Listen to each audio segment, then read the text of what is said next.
उन्हाळ्याच्या सुट्ट्या सुरू झाल्या की सुरू होतात प्लॅन्स फिरायला जायचे.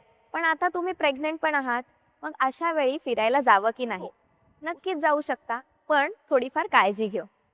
प्रेग्नेन्सीमध्ये बहुतेक वेळा ट्रॅव्हलिंग सेफ असतं, विशेषतः 4थ्या महिन्यापासून ते 6व्या महिन्याच्या एंडपर्यंत.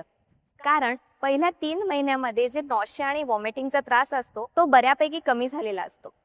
7वा महिना सुरू झाल्यानंतर अवेळी डिलिव्हरी म्हणजेच प्रीटर्म लेबर होण्याचे जे चान्सेस असतात ते पण नसतात. त्यामुळे सेकंड ट्रायमेस्टर हा सेफ पिरियड मानला जातो ट्रॅव्हलिंगसाठी. पण फिरायला जाण्याआधी या 5 गोष्टी नक्की लक्षात ठेवा. सगळ्यात पहिलं, खूप लांबचा आणि आचक्यांचा प्रवास टाळा. दर 1 ते 2 तासांनी थोडा ब्रेक घ्या आणि पाय स्ट्रेच करा. उन्हाळ्यात डिहायड्रेशन लवकर होतं, त्यामुळे पाण्याची बॉटल नेहमी आपल्या सोबतच ठेवा. तिसरं म्हणजे घरचं हलकं जेवण किंवा स्नॅक्स सोबत ठेवा. बाहेरचं ऑइली फूड खाल्ल्याने वॉमिटिंग किंवा नॉशियाचा त्रास वाढू शकतो. चौथं म्हणजे तुमचे सर्व रिपोर्ट्स, तुमचे सगळे मेडिसिन्स हे आपल्या सोबतच ठेवावे. एमर्जन्सी कधीही सांगून येत नाही.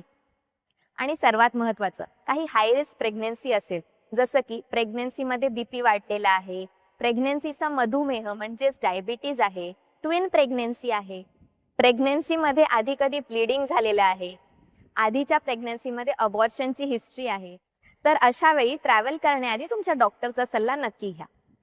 आणि हो, जिथे पण ट्रिप प्लॅन करताय, मेक शुअर की तिथे मेडिकल फॅसिलिटीज अवेलेबल असतील. अगदी दुर्मिळ जागी ट्रिप प्लॅन करणं टाळा. तर प्रेग्नेन्सीमध्ये थोडं स्मार्ट प्लॅनिंग करून तुम्ही सुद्धा फिरायला नक्कीच जाऊ शकताय. अशाच हेल्थ टिप्ससाठी या चॅनलला फॉलो करायला विसरू नका.